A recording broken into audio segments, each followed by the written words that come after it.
नमस्कार दोस्तों। हमने पिछली क्लास में जो इम्पोर्टेंट क्वेश्चंस किए थे वो किए थे हड़प्पा के बारे में। भी क्या कुछ है हड़प्पा सभ्यता, इसको क्यों बोलते हैं और इसमें क्या कुछ मिला था, कहाँ पे क्या मिला था, इसके बारे में कुछ जानकारी की थी। आज हमारी जो है सेकंड क्लास हड़प्पा सभ्यता के बारे में MCQ क्वेश्चन चले हैं, क्योंकि पेपर में MCQ आएंगे, लेकिन उसके साथ साथ हम क्या करेंगे, इनके बारे में डिटेल में पढ़ते रहेंगे और MCQ भी करते रहेंगे। इससे क्या होगा, डिटेल भी पता लगता रहेगी क्या हो रहा है और MCQ में क्या है पता चल जाएगा कि इस टाइप से क्वेश्चन आते हैं। तो ज़्यादा देर ना करते हुए चलिए क्लास को शुरू करते हैं। तो ये है भाई अपना पहला क्वेश्चन। इसमें पूछा गया है हड़प्पा सभ्यता के स्थलों की खुदाई करते समय। क्या पूछ लिया भाई, हड़प्पा सभ्यता। पता भी हड़प्पा सभ्यता इसको क्यों बोलते हैं, क्योंकि हड़प्पा नाम का एक गांव था, वहाँ पे सबसे पहले स्थल मिला था, इसलिए इसको हड़प्पा सभ्यता कहते हैं। बाद में इसको सिंधु सभ्यता कहने लगे थे, क्योंकि यह सिंधु नदी के तट पर बसा हुआ था, इसलिए इसको क्या कहते हैं, सिंधु सभ्यता भी कहते हैं। ठीक है, इसमें पूछ लिया भाई पहला क्वेश्चन ये है, हड़प्पा सभ्यता के स्थलों की खुदाई करते समय सबसे उत्तर में किस जगह है, सबसे उत्तर में कौन सी जगह खोजी गई। भाई टाइपिंग में थोड़ी मिस्टेक है। इसमें क्या है, इसमें पूछा गया कि सबसे उत्तर में खोजी जाने वाली जगह कौन सी थी। देखो उत्तर कौन सा है अपना, ये है अपना मैप। भाई इसमें हो जाएगा अपना, ये है पूर्व, ये पश्चिम, ये उत्तर और ये दक्षिण। तो सबसे उत्तर हो गया ऊपर की तरफ सबसे उत्तर में। देखो भारत में सबसे उत्तर में कौन सी जगह खोजी गई, भारत में लगा लो। ये है सबसे उत्तर क्या है भाई, सबसे ऊपर मतलब हिमालय की तरफ, जो अपना हिमालय है उसकी तरफ है खोदा जाने वाला या पाया जाने वाला सबसे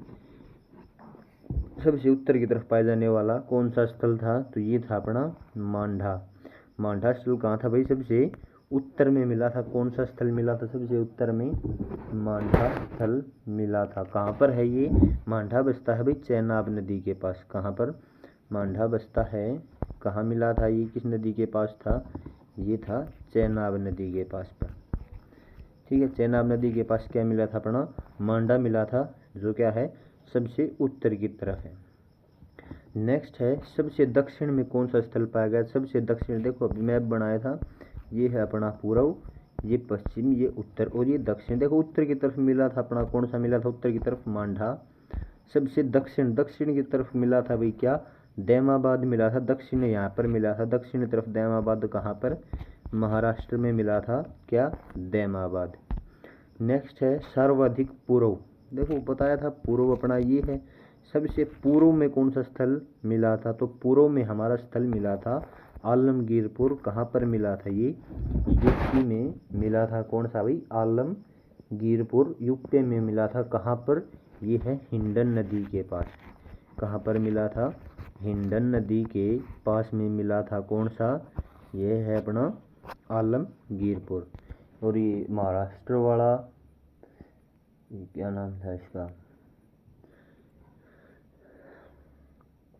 ये दैमाबाद कहाँ मिला था, महाराष्ट्र में मिला था।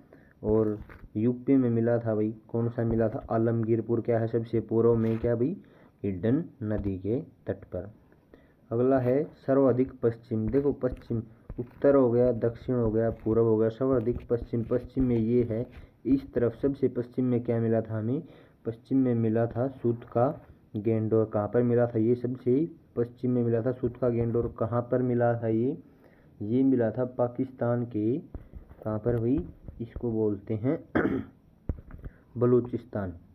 पाकिस्तान के बलूचिस्तान में मिला था कौन, सूत का गेंडोर नामक जो जगह है वह मिली थी। कहाँ पर, बलूचिस्तान।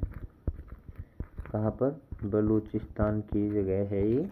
कहाँ पर है ये, पाकिस्तान में है बलूचिस्तान। ठीक है, बलूचिस्तान क्या मिला था भाई, बलूचिस्तान सूत का गेंडोर सबसे पश्चिम में मिला था। देखो अब थोड़ा मैप से समझेंगे। अपने पास ये यहाँ पर हो गया मांडा, सबसे दक्षिण में क्या, ये सबसे उत्तर में क्या हो गया, मांडा हो गया। यहाँ पर है अपना आलमगीरपुर। क्या है ये, आलमगीरपुर कहाँ पर, यूपी में। उसके बाद ये यहाँ पर मिला था हमें, क्या मिला था, ये है दैमाबाद। क्या है, दैमाबाद कहाँ पर है ये, महाराष्ट्र में। दैमाबाद ये यूपी में हो जाएगा आलमगीरपुर। और ये है मांडा, और यहाँ पर पाकिस्तान। देखो ऐसे ही तो होगा भारत का मैप। ये देखो इस टाइप से है भारत का मैप।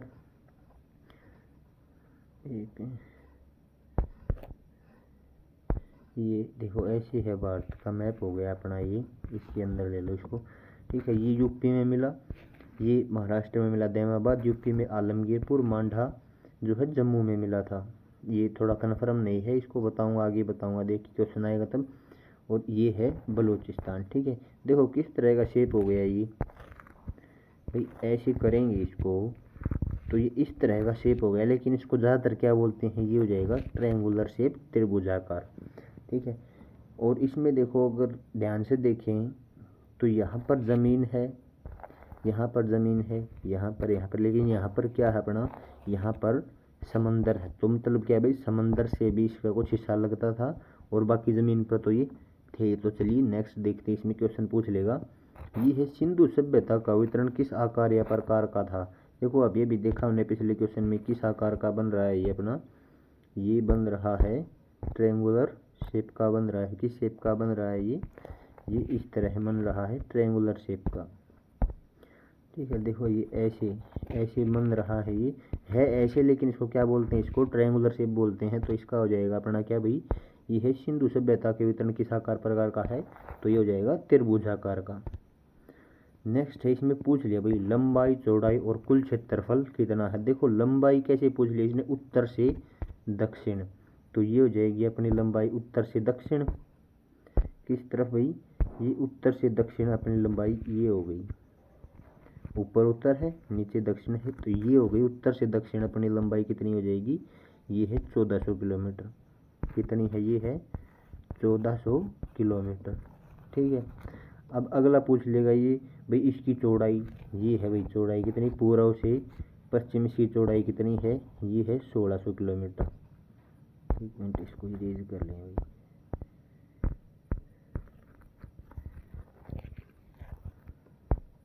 इस टाइप से हो गया अपना। देखो ये है, तो इसमें पूर्व से ये तो हो जाएगी अपनी लंबाई कितनी भाई, ये हो जाएगी 1400 किलोमीटर। और ये वाली जो लंबाई चौड़ाई है ये हो जाएगी इसकी कितनी हुई, 1600 किलोमीटर। लेकिन यहाँ पे देखा था पानी से लगता कुछ इलाका है, तो पानी से लगता इलाका कितना हो जाएगा अपना, ये हो जाएगा 1300 किलोमीटर पानी से लगता हुआ इलाका। इसमें पूछ लिया कुल क्षेत्रफल। देखो कुल क्षेत्रफल ये है, ये ऐसे मान लो ये लगभग 15 लाख, ये 15 लाख किलोमीटर या 1.5 लाख किलोमीटर कुछ आसपास हो जाएगा, ये इसका कुल क्षेत्रफल था इतना अप्रोक्सीमेट, इतना मान लेते हैं अनुमानित। देखो नेक्स्ट इंपॉर्टेंट क्वेश्चन है मृतकों का टीला। क्या है, मृतकों का टीला किस स्थल को कहा जाता है। मृतकों का टीला क्यों बोला गया भाई, क्योंकि जब खुदाई की गई तो उस समय वहाँ पर क्या मिला, उस समय ज़्यादा मात्रा में कंकाल मिले। किसके भी कंकाल मिले, मनुष्यों के कंकाल ज़्यादा कहाँ पर मिले। देखो ये 2-3 तरीके से पूछा जा सकता है। सबसे ज़्यादा कंकाल कहाँ पर मिले, मृतकों का टीला किसे कहते हैं, यह सबसे ज़्यादा आबादी वाला क्षेत्र। क्या, सबसे ज़्यादा आबादी वाला क्षेत्र, क्योंकि देखो ज़्यादा कंकाल मिलेंगे तो सीधी बात है वहाँ पर आबादी भी क्या होगी, ज़्यादा होगी। तो इसमें पूछ लिया भाई मृतकों का टीला पूछ ले, सबसे ज़्यादा कंकाल कहाँ मिले पूछ ले, या फिर सबसे ज़्यादा जनसंख्या कहाँ रहती थी ये पूछ ले। तो इनमें सेम आंसर होएगा और वो अपना आंसर क्या रहेगा, वो अपना आंसर रहेगा मोहनजोदड़ो। मोहनजोदड़ो को क्या बोलते हैं भाई, मृतकों का टीला भी बोलते हैं। मोहनजोदड़ो में क्या होती थी भाई, मोहनजोदड़ो में सबसे अधिक संख्या, सबसे ज़्यादा जनसंख्या, क्या मोहनजोदड़ो में सबसे अधिक क्या होती थी भाई, सबसे ज़्यादा जनसंख्या तभी तो होगी मृतकों के, मतलब जहाँ पर कंकाल मिलेंगे ज़्यादा तो सीधी ही बात है वहाँ पर क्या होगी, ज़्यादा जनसंख्या होगी। तो जनसंख्या पूछ ले ज़्यादा कहाँ रहती थी, कहाँ बसती थी, या फिर ये पूछ ले मृतकों का टीला किसे कहते हैं, तो हमारा उत्तर हो जाएगा मोहनजोदड़ो में क्या है भाई, सबसे अधिक जनसंख्या थी और वहीं पर सबसे ज़्यादा कंकाल मिले, इसलिए उसको बोलते हैं मृतकों का टीला। नेक्स्ट है अपना क्वेश्चन ये है क्या भाई, हड़प्पा सभ्यता के समय सबसे अधिक आबादी वाला शहर, या फिर सबसे अधिक आबादी किस शहर में बसती थी, या सबसे अधिक आबादी वाला शहर। तो अभी हमने पढ़ा भाई सबसे ज़्यादा जनसंख्या होगी तो मृतकों का टीला, और मृतकों का टीला किसे कहते हैं, मृतकों का टीला कहते हैं हम मोहनजोदड़ो को। तो सबसे ज़्यादा आबादी वाला शहर कौन सा था? मोहनजोदड़ो। नेक्स्ट पूछ लिया उस समय मतलब किस समय भाई? हड़प्पा सभ्यता के समय घरों के दरवाजे किस तरफ खुलते थे? क्या पूछ लिया इसने? घरों के दरवाजे किस तरफ खुलते थे? देखो ये मान लो अपना घर है, ये मुख्य सड़क है और ये गलियां। भाई मुख्य सड़क हैं और उनके अंदर क्या है? गलियां हैं। तो घरों के दरवाजे या तो मुख्य सड़क की तरफ खुलेंगे या फिर गलियों की तरफ खुलेंगे, दो ही ऑप्शन होंगे। लेकिन इसने पूछ लिया उस समय घरों के दरवाजे किस तरफ होते थे। तो उस समय घरों के दरवाजे मुख्य सड़क की तरफ न होकर किस तरफ होते थे? गलियों की तरफ होते थे। कहाँ पर होते थे? गलियों की तरफ होते थे, मुख्य सड़क पर नहीं होते थे। नेक्स्ट इसमें चावल की सबसे अधिक साक्ष्य कहाँ मिले? देखो चावल के क्या भाई सबसे अधिक साक्ष्य कहाँ पर मिले थे?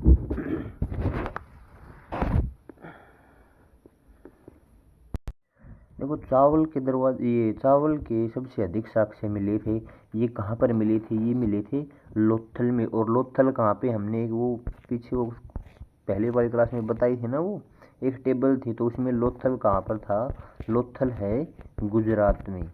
ठीक है, लोथल कहाँ पर है? लोथल गुजरात में है। और सबसे अधिक चावल के साक्ष्य मिले थे कहाँ पर? लोथल में। क्या मिले थे? सबसे अधिक चावल के साक्ष्य मिले थे कहाँ पर? लोथल में मिले थे। और लोथल कहाँ पर है? लोथल अपना गुजरात में। नेक्स्ट है, ये देखो इंपॉर्टेंट क्वेश्चन है, किस स्थान पर घरों के दरवाजे मुख्य सड़क की तरफ मिले? देखो हमने पिछले क्वेश्चन में पढ़ा था उस समय घरों के दरवाजे किस तरफ होते थे। तो सभी घरों के दरवाजे गलियों की तरफ होते थे, ना कि मुख्य सड़क की ओर। लेकिन कोई जगह ऐसी भी थी जहाँ पर क्या भाई घरों के दरवाजे मुख्य सड़क की तरफ होते थे। कहाँ पर होते थे? लोथल में जो है घरों के दरवाजे मुख्य सड़क की तरफ होते थे। इसको ऐसे याद कर लो, सबसे अधिक चावल कहाँ मिले? सबसे अधिक चावल मिले थे हमारे लोथल में। अगर चावल अधिक हैं तो उनको उतारने के लिए गलियों में न जाकर कहाँ से सीधा मुख्य सड़क से कहाँ पर? घरों में उतार दिया जाता था। तो सबसे अधिक चावल मिले लोथल में। और किस तरफ दरवाजे खुलते थे? ये खुलते थे मुख्य सड़क की तरफ खुलते थे दरवाजे। कहाँ के? लोथल के घरों के। ये है मन के मनाने की फैक्ट्री। देखो मन के मनाने की फैक्ट्री, मन के मान लो अपने मोती होते हैं, जो मोती हैं अभी देखते हैं ना, हार श्रृंगार करने के लिए गोल्ड सिल्वर का यूज करते हैं। लेकिन उस समय पर मोती ज़्यादा यूज में लिए जाते थे।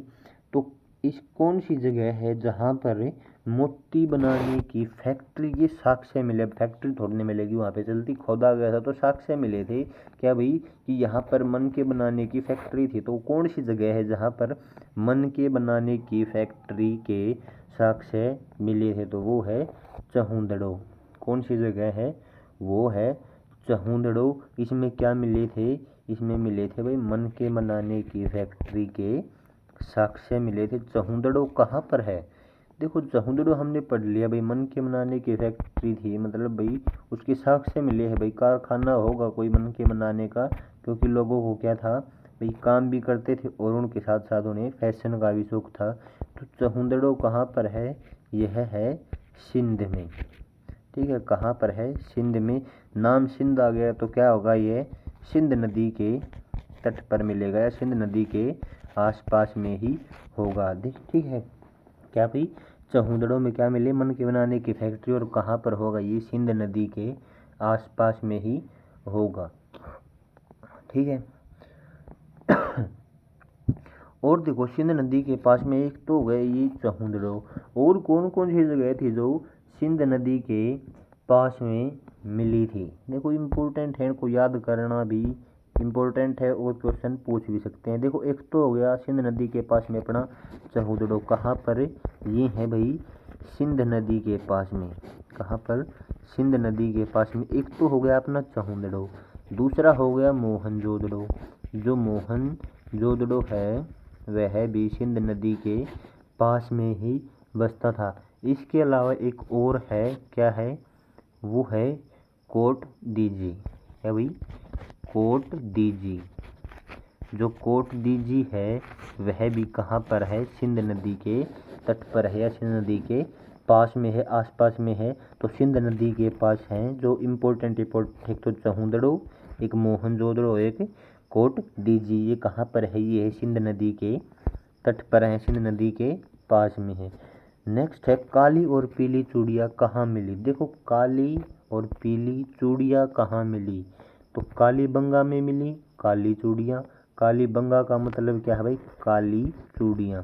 कालीबंगा का मतलब है काली चूड़ियाँ और पीलीबंगा का मतलब है पीली चूड़ियाँ। काली चूड़ियाँ और पीली चूड़ियों के साक्ष्य कहाँ पर मिले? वो मिले कालीबंगा और पीलीबंगा पे। ये कहाँ पर है? कालीबंगा और पीलीबंगा हैं कहाँ पर? किस राज्य में हमें पढ़ते हैं या किस राज्य में मिले? तो ये मिले कहाँ पर? राजस्थान में। राजस्थान में मिले थे क्या भाई? कालीबंगा और पीलीबंगा। कालीबंगा का मतलब है काली चूड़ियाँ और पीलीबंगा का मतलब है पीली चूड़ियाँ। ठीक है, कालीबंगा काली चूड़ियाँ, पीलीबंगा पीली चूड़ियाँ। और कहाँ पर हैं ये दोनों स्थान? ये दोनों स्थान हैं राजस्थान में। अब देखो उस समय पर मुख्य फसल या अनाज क्या था? उस समय पर मुख्य फसल और अनाज क्या था? अनाज थे भी, गेहूँ भी थे, जौ भी थे, चावल भी थे। लेकिन क्या पूछ लिया? उस समय मुख्य भाई सबसे मुख्य जो फसल थी या अनाज था वो था जौ। क्या था? सबसे मुख्य जो फसल थी वो अनाज था वो था अपना जौ। जो वहाँ पर क्या थे? मुख्य फसल और मुख्य अनाज था जो। अनाज ही खाते, जो ही खाते थे और जो ही ज़्यादा उगाए जाते थे। फसल में चावल भी था उनके पास, गेहूँ भी थी, कपास भी थी और भी बहुत थी। ये 9 थे। इनको आगे पढ़ेंगे कि कौन से 9 मुख्य फसल थी, उनकी कौन सी फसलें वो उगाते थे। ठीक है, लेकिन मुख्य के बारे में पूछ लें कि सबसे मुख्य फसल कौन सी थी? तो सबसे मुख्य फसल थी उनकी जौ। क्या थे भाई? जौ जो है उनकी सबसे मुख्य फसल और अनाज दोनों थी। नेक्स्ट पूछ लिया बेस्ट क्वालिटी के जौ के साक्ष्य किस स्थान पर मिले? देखो जौ का जिक्र हुआ तो हमने क्या किया भाई? जौ मिले सबसे बेस्ट क्वालिटी के जौ कहाँ पर मिले? देखो आज भी हम देखें तो हरियाणा में सबसे बेस्ट क्वालिटी के लगभग सभी अनाज जो है हरियाणा में सबसे बेस्ट क्वालिटी के लगभग अनाज भी, लगभग बोला है, आल नहीं बोला, लगभग सभी अनाज जो हैं हरियाणा में ही मिलते हैं बेस्ट क्वालिटी के। तो उस समय भी बेस्ट क्वालिटी के अनाज हरियाणा में कहाँ पर? बनावली में मिला था बेस्ट क्वालिटी का। क्या भाई? जो मिला था बेस्ट क्वालिटी का कहाँ पर? हरियाणा में। सबसे अधिक चावल पूछ ले तो वो कहाँ पर? सबसे अधिक चावल के साक्ष्य लोथल। बेस्ट जो पूछ ले तो बेस्ट जो हो गया अपना बनावली हरियाणा। इसे याद रख लो, लगभग सभी क्वालिटी या सभी जितने भी अनाज हैं बेस्ट क्वालिटी के लगभग कहाँ से होते हैं? हरियाणा से या फिर पंजाब से। ठीक है, लेकिन क्या पूछ लिया इसने? जो पूछ लिया बेस्ट क्वालिटी जो बनावली में। कहाँ पर? बनावली या बनवाली में कहाँ पर है? ये हरियाणा में है। नेक्स्ट मिट्टी का हल किस जगह मिला? क्या पूछ लिया इसने? मिट्टी का हल किस जगह मिला? देखो ज़्यादा अनाज होता है वहीं पर तो हल होते हैं। तो बेस्ट क्वालिटी के जो है कहाँ पर थे? हमारी हरियाणा में थे। हरियाणा में भी कहाँ पर? बनावली में। तो मिट्टी का हल भी कहाँ मिला? बनावली में मिला था और वो कहाँ पर है? हरियाणा में। बेस्ट क्वालिटी के जो भी हरियाणा में और मिट्टी के हल के साक्ष्य भी कहाँ पर? बनावली हरियाणा में। नेक्स्ट है भारत का खोदा गया सबसे बड़ा स्थल। देखो बड़ा स्थल पाकिस्तान में भी है, सबसे बड़ा तो है पाकिस्तान में। ठीक है, पाकिस्तान में सबसे बड़े 2 हैं, उनके बाद में आता है अपना भारत में।